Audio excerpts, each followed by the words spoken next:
Hi guys, मेरा नाम है कल्पेश गर्ग और अपने इस वीडियो में आप सभी का मैं वेलकम करता हूं। दोस्तों, आज के इस वीडियो में हम बात करने वाले हैं आरटीआई 2005 के अंतर्गत अगर आपने राज्य सूचना आयोग में कोई अपील की है या आपके खिलाफ किसी ने अपील की है।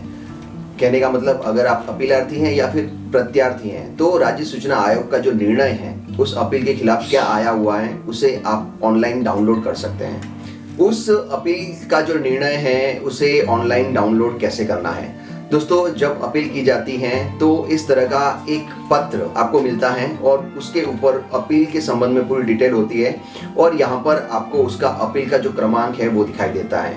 तो जब राज्य सूचना आयोग में आप जाते हैं और ये जो मामला है उसकी सुनवाई हो जाती है, सुनवाई होने के बाद आप उस निर्णय की एक प्रति प्राप्त करना चाहते हैं तो उसे ऑनलाइन प्राप्त कर सकते हैं। कैसे करना है, क्या करना है, पूरी डिटेल में यहाँ पर बताऊंगा। लेकिन वीडियो शुरू करने से पहले एक खास निवेदन कि आप इस चैनल पर पहली बार आए हैं, अभी तक आपने इस चैनल को सब्सक्राइब नहीं किया है तो इस लाल बटन को दबाकर चैनल को सब्सक्राइब कर लीजिए और पास में जो घंटे का निशान है उसे प्रेस कर लीजिए ताकि नेक्स्ट टाइम जब भी मैं कोई वीडियो बनाऊं तो उसका सबसे पहले नोटिफिकेशन आप तक पहुंच जाए। तो आइए वीडियो शुरू करते हैं।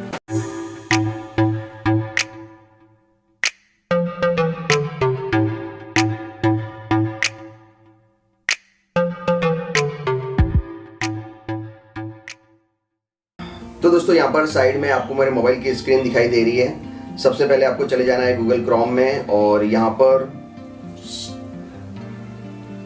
पर आपको एक नई टैब ले लेनी है। यहाँ पर आपको लिखना होगा राज्य सूचना आयोग। और ये राज्य सूचना आयोग आपके कहाँ पर स्थित है। हमारा जो है वो जयपुर में स्थित है, तो यहाँ पे मैं लिख देता हूँ जयपुर और इसको हम यहाँ से सर्च करेंगे। ये देखिए, राज्य सूचना आयोग जयपुर की वेबसाइट आ गई। इसके ऊपर हमें क्लिक करना है। अब इस तरह का इंटरफेस आ रहा है। इसको मैं डेस्कटॉप साइट में रिक्वेस्ट कर लेता हूँ। अब इसको मैं थोड़ा सा जूम करता हूँ। यहाँ पर देखिए लिखा हुआ है निर्णय, तो हम निर्णय पर टैप करेंगे और यहाँ पे लिखा है अपील का निर्णय, तो यहाँ पर अपील के निर्णय पर हम जाएंगे। यहाँ पर आई एग्री कर लेते हैं और यहाँ पर हमें ईयर सिलेक्ट करना पड़ेगा, तो यहाँ पर मैं ईयर सिलेक्ट कर लेता हूँ। ये जो ईयर है आपको जो पत्र प्राप्त हुआ है वहाँ पर लिखा हुआ है, वहाँ पर आप देख लीजिएगा। अब यहाँ पर आपको कंप्लेंट का नंबर डालना है, तो यहाँ पर मैं कंप्लेंट का नंबर डाल देता हूँ। दोस्तों, यहाँ पर मैंने कंप्लेंट का नंबर डाल दिया है और यहाँ से हम शो कर लेते हैं।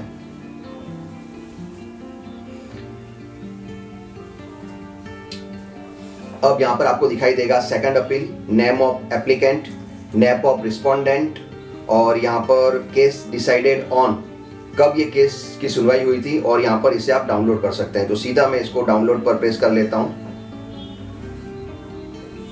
ये देखिए, इसको डाउनलोड करने का यहाँ पर ऑप्शन आ गया और मैंने इसे यहाँ पर डाउनलोड कर लिया।